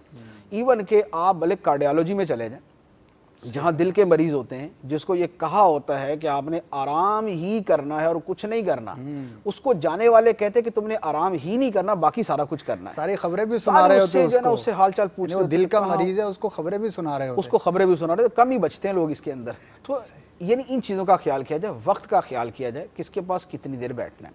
اچھا اب یہ کہ بات کیا کی جائے، جی، گفتگو کس طرح کی جائے۔ گفتگو کے اندر یہ ہے کہ اس کی دل خوش کن گفتگو کی جائے، یعنی ایسی گفتگو کی جائے جس سے اس کے دل کو تسلی ہو، ڈھارس بندے۔ حدیث مبارک میں فرمایا گیا کہ تم مریض کے پاس وہ گفتگو کرو جس سے اس کا دل خوش ہو، صحیح، اس کی عمر تو ویسی رہے گی جیسی ہے، ٹھیک ہے، لیکن تمہاری باتوں سے اس کا دل خوش ہو جائے۔ سبحان اللہ۔ اور نبی کریم صلی اللہ علیہ وآلہ وسلم بھی جب تیمارداری فرماتے تھے تو آپ کے جو الفاظ مبارکہ ہیں وہ اسی طرح کے ہوتے تھے، لا بأس طہور انشاءاللہ، سبحان اللہ، حرج کی بات نہیں ہے، انشاءاللہ یہ مرض گناہوں سے پاک کرنے والا ہوگا، سبحان اللہ، تو گناہوں سے واقعی پاک کرنے والا ہوگا۔ کیا تو اب جہاں پر مریض ایسا ہے کہ واقعی کوئی حرج کی بات نظر نہ آئے، جی، وہاں پر یہ جملہ استعمال کیا جا سکتا ہے۔ یہ جس کو ڈاکٹر نے جواب دے دیا وہاں پر بولنا کوئی مسئلہ نہیں ہے، تو وہاں تو یہ درست نہیں ہے۔ لیکن جہاں مریض کی ایسی حالت ہو تو اسے گفتگو وہ کی جائے کہ جس میں اس کو خوشی ملے، راحت ملے، دلجوئی ہو، ہمت بندے اس کی۔ اگر اس کو اسی مرض کے اندر مرنے والوں کو پوری فہرست تھما دی جائے کہ کم ہی بچتا ہے اس میں سے کوئی، تو لازمی بات ہے کہ یہ اس کے لیے جو ہے نا وہ اس کے لیے مزید یعنی تکلیف کا باعث بنے گا۔ ہمت کے ذریعے بہت سارے امراض کا علاج ہو جاتا ہے، تو جو گفتگو کی جائے وہ اس انداز کی گفتگو ہونی چاہیے جس سے اس کا دل خوش ہو اور اس کو جو ہے وہ تھوڑا سا سہارا ملے۔ سبحان اللہ۔ مفتی صاحب اس میں سلام کا جواب انشاءاللہ آپ ابھی ارشاد فرمائیں گے، نیتیں اور وہ، اس سے پہلے میں چاہوں گا کہ مریض کی عادت پر انشاءاللہ ہم پورا سلسلہ بھی کریں گے، کیونکہ پورا ایک بہت واسٹ ٹاپک ہے، کب جائے، کیسے جائے، کیا گفتگو کرے، مختصراً آپ نے سنا۔ اور یہی جو ہمارے مدنی پھول ہیں، جو سیکھنے کی باتیں ہیں، تہذیب ہے، تمدن ہے، ایک معاشرت ہے، الحمدللہ مدنی انعامات کے اندر باقاعدہ ایک مدنی انعام موجود ہے مریض کی عیادت کے حوالے سے، جس کے اندر یہ ترغیب دی گئی کہ آپ جو ہے وہ بیمار کی عیادت کریں، اور بڑے ہی پیارے واقعات ہیں اس حوالے سے۔ اگر ہم سیرت کا مطالعہ کریں سرکار صلی اللہ تعالیٰ علیہ وآلہ وسلم کی، صحابہ کرام کی، بزرگان دین کی، کہ وہ کیسے عیادت کیا کرتے تھے، اور مدنی خبروں کے اندر آپ دیکھتے ہوں گے امیر اہل سنت دامت برکاتہم العالیہ کا وہ خوبصورت انداز، صوتی پیغام جو ہے وہ اکثر آپ دیتے ہیں، پہنچاتے ہیں ان لوگوں کو کہ جو مریض ہوتے ہیں، اور کیسی ایک تسلی اس کے اندر ہوتی ہے، کتنا ایک خوبصورت انداز ہوتا ہے۔ تو ان سب چیزوں میں ہمارے لیے بہت کچھ سیکھنے کے مدنی پھول ہیں، تو اللہ تبارک و تعالی ہمیں ان باتوں پر بھی عمل کرنے کی توفیق عطا فرمائے۔ مفتی صاحب، سلام، نیت اور اس کے بنیادی احکام۔ جی، ایک اور میسج ہے کہ بعض لوگ جو ہے وہ شرارتی لوگ گھر کی گھنٹی بجا کے بھاگ جاتے ہیں، صحیح، تو اب ان کا کیا علاج ہو سکتا ہے؟ ان کے وہی ہے کہ ان کی تربیت جیسی ہوئی ہے وہ اپنی تربیت کا بتا دیتے ہیں، یعنی وہ اپنے گھر والوں کا تعارف کروا کے جاتے ہیں کہ ہم ان لوگوں کی اولاد ہے جنہوں نے ہماری تربیت نہیں کی ہوئی۔ صحیح، تو اس کا تو لازمی بات ہے قانونی حل ہی ہو سکتا ہے، دوسرا کیا حل ہو سکتا ہے؟ صحیح۔ اچھا، سلام کے حوالے سے یہ ہے کہ سلام کرنا جو ہے یہ اسلام کی اعلیٰ درجے کی سنتوں میں سے ہے، اور حقوق مسلم میں سے ہے کہ جب مسلمان سے ملاقات کی جائے تو اسے سلام کیا جائے۔ سلام کا معاملہ یہ ہے کہ سلام ہمیشہ سے ہے، یعنی حضرت آدم علیہ الصلاۃ والسلام سے سلام چلتا آ رہا ہے۔ حدیث مبارک ہے بخاری شریف کی، بخاری میں ہے، مسلم میں ہے، کہ اللہ تعالیٰ نے جب حضرت آدم علیہ الصلاۃ والسلام کو پیدا فرمایا تو ارشاد فرمایا کہ جا کے فرشتوں کو سلام کہو، فرشتوں کو سلام کہو، جو تمہیں جواب دیں گے وہی تمہارا اور تمہاری اولاد کا سلام ہوگا۔ سبحان تو حضرت آدم علیہ الصلاۃ والسلام نے آ کے سلام کیا، فرشتوں نے اس کا جواب دیا، تو یوں جو ہے اس سے یہ سنت چلتی آ رہی ہے۔ تو اس سے پتہ چلا کہ سلام کرنے کی سنت بہت قدیم ہے۔ اچھا، اسی طرح قرآن پاک کے اندر حضرت ابراہیم علیہ الصلاۃ والسلام کا واقعہ موجود ہے کہ فرشتے جب ان کے پاس آئے تو فرشتوں نے آ کے حضرت ابراہیم علیہ الصلاۃ والسلام کو سلام کہا، اذ دخلوا علیہ فقالوا سلاما قال سلام۔ جب فرشتے ان کی بارگاہ میں حاضر ہوئے تو انہوں نے کہا سلام، ابراہیم علیہ الصلاۃ والسلام نے بھی جواب دیا سلام۔ تو یہاں لفظ سلام کے ساتھ ہی دونوں طرف کا سلام جو ہے وہ آیت مبارکہ کے اندر موجود ہے۔ صحیح۔ اچھا، اسی طرح اللہ تعالیٰ کی طرف سے بھی سلام ہوتا ہے۔ اچھا، ہم تو سلام کرتے ہیں تو دعا مانگتے ہیں نا کہ ہم نے سلام کیا السلام علیکم، تو اس کا مطلب ہے کہ اللہ تعالیٰ تمہارے اوپر سلامتی نازل فرمائے۔ اللہ تعالیٰ جو سلام فرماتا ہے وہ سلامتی نازل فرماتا ہے، سبحان کیونکہ اللہ تعالیٰ تو دعا سے پاک ہے کہ دعا کرے، تو اللہ تعالیٰ سلامتی نازل فرماتا ہے۔ تو قرآن پاک کے اندر انبیاء کرام علیہم الصلاۃ والسلام کے ساتھ لفظ سلام موجود ہے، سلام علی نوح فی العالمین، سلام علی ابراہیم، سلام علی الیاسین۔ اسی طرح والسلام علیہ یوم ولد و یوم یموت و یوم یبعث حیا۔ مختلف انبیاء کرام علیہم الصلاۃ والسلام کے ساتھ لفظ سلام موجود ہے۔ تو یہ گویا آدم علیہ الصلاۃ والسلام سے تو انسانوں کے اندر آ گیا، اس کے علاوہ فرشتوں میں، اور اس کے علاوہ اللہ تعالیٰ کی طرف سے بندوں کے اوپر سلامتی کا نازل کرنا جو ہے یہ موجود ہے۔ سبحان اللہ۔ اچھا، پھر جو ہے یہ سلام وہ چیز ہے کہ جنت میں جب جنتی داخل ہوں گے اس وقت بھی ان کو سلام ہی کیا جائے گا، یعنی سلام کا سلسلہ تب سے جاری اور تب تک جاری رہے گا۔ قرآن پاک کی آیت مبارکہ ہے اولئک یجزون الغرفۃ بما صبروا ویلقون فیہا تحیۃ وسلاما، کہ جنتیوں کو، متقین جو ہے، رحمان کے بندے جو ہیں، انہیں جنت کے بالا خانے انہیں دیے جائیں گے ان کے صبر کی جزا کے طور پہ۔ اور مزید کیا ہوگا؟ فرمایا وَيُلَقَّوْنَ فِيهَا تَحِيَّةً وَسَلَامًا، اور جنت کے اندر انہیں تحیت اور سلام کے ساتھ ان سے ملاقات کی جائے گی۔ تو انہیں جنت میں تحیت کہی جائے گی، سلام کہا جائے گا۔ اور یہاں تک آیت مبارکہ کے الفاظ کی تفسیر کے اندر ہے، قرآن پاک کے آیت مبارکہ ہے کہ جنتی جنت میں جائیں گے تو بہت ساری جو نعمتیں ملیں گی، اس کے ساتھ ایک نعمت یہ بھی ہوگی کہ سلام قولا من رب الرحیم۔ سبحان اللہ، سبحان سلام ہے اور یہ قول ہے رب رحیم کی طرف سے، اس رب کی طرف سے جو رحم فرمانے والا ہے، تو اللہ تعالیٰ کی طرف سے بندوں کو سلام فرمایا جائے گا، یہ ہے۔ اچھا اب یہ ہے کہ ہمارے شرعی حکم کے اعتبار سے کہ دین اسلام کے اندر اس کا حکم دیا گیا، تو یہ بھی قرآن پاک کی بہت ساری آیات مبارکہ سلام کے اوپر ہے۔ جیسے ایک تو یہی آیت مبارکہ جب نے گھر میں داخل ہونے کے اعتبار سے بار بار سنی ہے، وَتُسَلِّمُوا عَلَىٰ أَهْلِهَا، کہ تم گھر والوں کو سلام کہو، تو سلام کا باقاعدہ فرمایا گیا۔ اچھا اسی طرح ایک آیت مبارکہ ہے، فرمایا فَإِذَا دَخَلْتُمْ بُيُوتًا فَسَلِّمُوا عَلَىٰ أَنفُسِكُمْ تَحِيَّةً مِّنْ عِنْدِ اللَّهِ مُبَارَكَةً طَيِّبَةً، فرمایا کہ جب تم کسی گھر میں داخل ہو، جب تم گھروں میں داخل ہو، فَسَلِّمُوا عَلَىٰ أَنفُسِكُمْ، تو اپنے لوگوں کو سلام کہو۔ اور یہ کیا ہے؟ فرمایا تحیۃ من عند اللہ، یہ اللہ کی طرف سے ملاقات کا ابتدائیہ ہے۔ تحیت ہے مبارکتاً طیبہ، مبارک ہے پاکیزہ ہے۔ تو سلام کرنا جو ہے، کسی کے ہاں جا کر کسی کو سلام کرنا، ملاقات کرتے ہوئے سلام کرنا، اللہ تعالیٰ فرماتا ہے تحیۃ من عند اللہ، یہ اللہ کی طرف سے وہ ملاقات کا سلام ہے جو تمہیں سکھایا گیا ہے، اور مبارکتاً ہے، طیبتاً ہے، مبارک ہے، پاکیزہ ہے۔ اچھا اسی طرح سلام کے بارے میں، پھر سلام کا جواب دینے کے بارے میں قرآن پاک کے اندر ہے، فرمایا وَإِذَا حُيِّيتُم بِتَحِيَّةٍ فَحَيُّوا بِأَحْسَنَ مِنْهَا أَوْ رُدُّوهَا، جب تمہیں تحیت کے ساتھ سلام کیا جائے تو تم اس سے بہتر جواب دو یا ویسا ہی جواب دے دو۔ یعنی جب کوئی سلام کرے تو جیسے الفاظ اس نے کہے، اس سے بہتر الفاظ کے اندر اس کو جواب دیا جائے، یا کم از کم ویسے ہی الفاظ اس کو لوٹا دیے جائیں۔ ایک آدمی السلام علیکم کہتا ہے تو جواب دیا جائے وعلیکم السلام ورحمۃ اللہ۔ صحیح۔ ایک نے کہا السلام علیکم ورحمۃ اللہ، تو جواب میں کہا جائے وعلیکم السلام ورحمۃ اللہ وبرکاتہ، یعنی برکاتہ کا اضافہ کر۔ اور اگر سلام کرنے والا ہی یہ تینوں الفاظ بول دے کہ سلام بھی، رحمت بھی، برکت بھی، تو پھر جواب میں اتنے ہی الفاظ ہیں، وعلیکم السلام ورحمۃ اللہ وبرکاتہ، اس سے پھر آگے مزید اضافہ نہیں کیا جائے گا۔ تو یہ قرآن پاک کی آیت مبارکہ وَإِذَا حُيِّيتُم بِتَحِيَّةٍ فَحَيُّوا بِأَحْسَنَ مِنْهَا أَوْ رُدُّوهَا۔ اچھا اسی طرح سلام کو قرآن پاک کے اندر اسلام کا شعار، اسلام کی ایک نشانی کے طور پہ بیان کیا گیا کہ جو تمہیں سلام کہے اس کا مطلب ہے مسلمان ہے۔ سبحان اللہ، واقعی جو تمہیں سلام کہے اس کا مطلب ہے مسلمان ہے۔ قرآن پاک کی آیت مبارک ہے وَلَا تَقُولُوا لِمَنْ أَلْقَى إِلَيْكُمُ السَّلَامَ لَسْتَ مُؤْمِنًا، کہ وہ شخص کہ جو تمہاری طرف سلام ڈالے، تمہیں سلام کہے، تم اسے یہ نہ کہو لَسْتَ مُؤْمِنًا، تم ایمان والے نہیں ہو۔ گویا سلام کرنے والا، یعنی ایک ہے کہ کوئی ویسے مرتد ہے، اب وہ سلام کرتا ہے تو ہمیں جدا گاہ نہیں پتہ ہے کہ یہ مسلمان نہیں ہے، لیکن ایک اجنبی آدمی جو ہمیں کسی جگہ مل گیا، ہم اس کو جانتے نہیں، مسلمان ہے، غیر مسلم ہے، کیا ہے، وہ اگر ہمیں سلام کہتا ہے تو یہ اس بات کی نشانی ہوگی کہ یہ بندہ مسلمان ہے۔ لہذا اب کسی مزید معلومات کے بغیر ہم اسے غیر مسلم ڈکلیئر نہیں کریں گے، اس کا سلام کرنا گویا جیسے ہم کسی کو دیکھیں کہ آدمی نماز پڑھ رہا ہے، سبحان اللہ، نماز پڑھتے ہوئے کے لیے اب ہم جدا گانا تحقیق نہیں کریں گے یار یہ مسلمان بھی ہے یا نہیں، اس کا نماز پڑھنا اس بات کی علامت ہے کہ یہ مسلمان ہے۔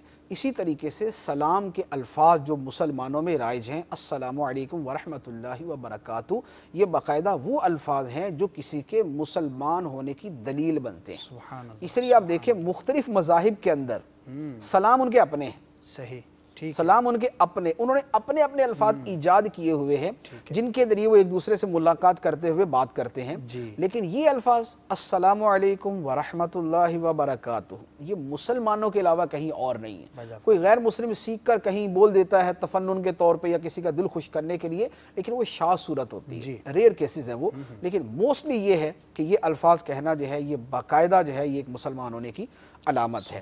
تو سلام جو ہے اس کے باقاعدہ، یعنی اس کو باقاعدہ پھیلانے کا حکم دیا گیا۔ نبی کریم صلی اللہ علیہ وآلہ وسلم نے فرمایا افشوا السلام، سلام کو عام کرو، سلام کو پھیلاؤ، تو سلام کو پھیلانے کا باقاعدہ حکم دیا گیا۔ تو یہ ہمارے یعنی سلام کرنے کے ایک دین کے اندر جو اہمیت ہے اس کے اعتبار سے میں نے کلام عرض کیا۔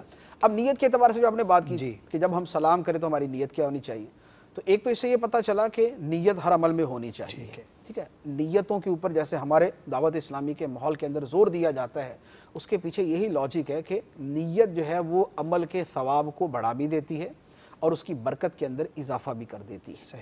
اب سلام کرتے ہوئے نیت کیا ہونی چاہیے؟ وہ نیت سلام کے الفاظ کے ساتھ متعلق ہے۔ سلام کے الفاظ کیا ہیں؟ السلام علیکم، یعنی کم از کم الفاظ جو عمومی طور پہ استعمال ہوتے ہیں، کم تو اس سے بھی زیادہ ہیں، سلام کا لفظ سلام بھی کہہ دیا جائے تو وہ ہو جاتا ہے، لیکن جیسے میں نے کہا السلام علیکم، تمہارے اوپر سلامتی ہو۔ اب تمہارے اوپر سلامتی ہو کس چیز کے اعتبار سے؟ ایک تو یوں کہ اللہ تعالیٰ تمہیں سلامت رکھے، صحیح، آفات سے، بلیات سے، مصیبتوں سے، دکھوں سے، پریشانیوں سے اللہ تعالیٰ تجھے سلامت رکھے۔ دوسرا یہ ہے کہ تمہارے اوپر سلامتی ہے میری طرف سے، سبحان اللہ، کہ میری طرف سے تمہیں سلامتی ملے گی، شر نہیں ملے گا، تکلیف نہیں ملے گی، دکھ نہیں ملے گا، پریشانی نہیں آئے گی۔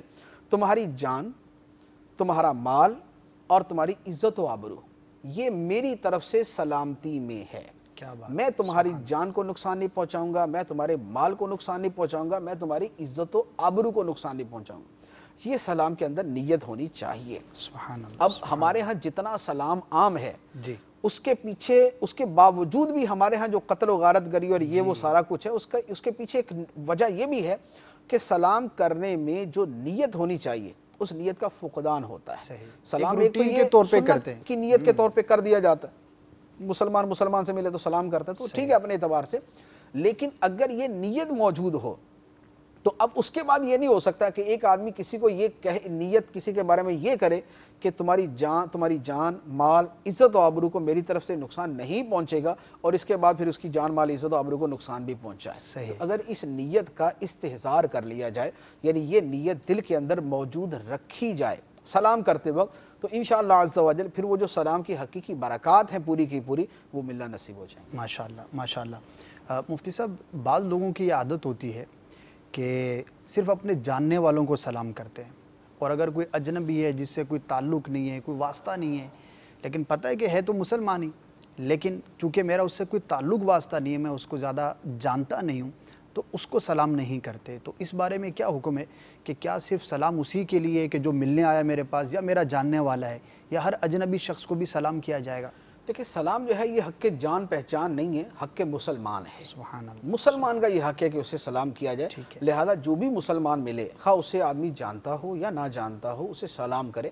حدیث مبارک میں سوال کیا گیا کہ اسلام کی بہترین خوبی کیا ہے، صحیح، کہ کیا اوصاف ہیں وہ اسلام کے کہ جنہیں اسلام کے اندر بہت پرائرٹی حاصل ہے۔ تو سرکار علیہ الصلوۃ والسلام نے فرمایا کہ تم کھانا کھلاؤ اور جسے پہچانتے ہو یا نہ پہچانتے ہو سب کو سلام کرو۔ سبحان اللہ، تو سب کو سلام کرنے کا حکم ہے، جسے ہم پہچانتے ہوں یا نہ پہچانتے ہو دونوں کو ہی جو ہے وہ سلام کیا جائے۔ اور بھی احادیث مبارک کے اندر اس کا بیان کیا گیا، بلکہ صحابہ کرام کے بارے میں ملتا ہے کہ وہ بازاروں کے اندر جایا کرتے تھے، مارکیٹوں میں جہاں لوگ زیادہ ہوں، جی، اور اس نیت سے جاتے تھے کہ جو بھی ملے گا اس کو سلام کریں گے تاکہ اس حدیث مبارک پہ عمل ہو۔ سبحان اللہ، جو فرمایا گیا کہ ہر جاننے والے نہ جاننے والے کو سلام کرو، تو وہ جاتے تھے اور جا کر اسی نیت سے جاتے تھے کہ جا کر سلام کریں گے۔ تو اب جو بھی ملے مارکیٹ کے اندر، پہچانتے ہیں نہیں پہچانتے، اس کو وہ سلام کیا کرتے تھے۔ تو لہذا سلام کی ایک رغبت دل کے اندر ہونی چاہیے کہ آدمی نے سلام کرنا ہے، خواہ وہ جان پہچان والا ہو یا جان پہچان والا نہ ہو۔ ہاں دیگر آداب ہیں کچھ، ان کا خیال کرنا چاہیے، وہ اب اگلے سلسلے کے اندر شاید بیان ہو سکیں گے کہ سلام تو ہم کر رہے، لیکن یہ دیکھ لے کہ وہ جس آدمی کو اجنبی آدمی، یعنی بعض لوگ ہیں کہ وہ مہم کے اوپر ہوتے ہیں نا سلام کرنے کی، یہاں بہت ملتے ہیں، اب وہ سلام کرنے کی مہم پر تو ہیں، لیکن وہ جس کو سلام کرنے وہ بیچارہ آزمائش کے اندر آ جاتا ہے۔ ایک آدمی بیچارہ وہ قافلے سے آیا، سامان اس نے کندھے پہ لادا ہوا، اب دوسرا آدمی سلام کرنے آ گیا، اب وہ سلام کرے گا، وہ پہلے سامان رکھے گا، سلام لے گا، دوبارہ بیگ اٹھا کے کندھے پہ رکھے گا، پھر اس کے بعد آگے جانا شروع کرے گا۔ تو ان چیزوں کا بہرحال خیال کرنا انشاءاللہ۔ اس طرح کے بہت ساری باتیں ہیں مفتی صاحب، لیکن سلسلے کا وقت جو ہے وہ اختتام کے بہت قریب ہے، تو انشاءاللہ عز و جل اور بھی بنیادی سوالات بھی باقی رہ گئے۔ سلام ہے، مصافحہ ہے، معانقہ ہے، یہ بھی ایک بڑی بنیادی چیز ہے معاشرت کی، مسلمانوں کے لیے، تو اس پر انشاءاللہ عز و جل پھر ہم مزید تفصیل کے ساتھ جو ہے وہ سوالات کو شامل کریں گے۔ اللہ تبارک و تعالی جو کچھ بھی آج ہم نے سیکھا ہے، سمجھا ہے، سنا ہے، اس پر عمل کرنے کی توفیق عطا فرمائے۔ بات ہے عمل کی، سننا سمجھنا یقیناً بڑی سعادت کی بات ہے، لیکن اس کی تکمیل اور واقعی حقیقی سعادت مندی یہ ہے کہ سننے سمجھنے کے ساتھ ساتھ ہم اس پر عمل بھی کریں، دوسروں تک بھی پہنچائیں۔ اللہ تعالی ہم سب کو توفیق خیر عطا فرمائے، آمین بجاہ النبی الامین صلی اللہ تعالی علیہ وسلم۔ صلو علی الحبیب صلی اللہ تعالی علی محمد۔ کھلی اسلام کی آنکھیں، ہوا سارا جہاں روشن، کھلی اسلام کی آنکھیں، ہوا سارا جہاں روشن، عرب کے چاند صدقے کیا ہی کہنا تیری طلعت کا، عرب کے چاند صدقے کیا ہی کہنا تیری طلعت کا۔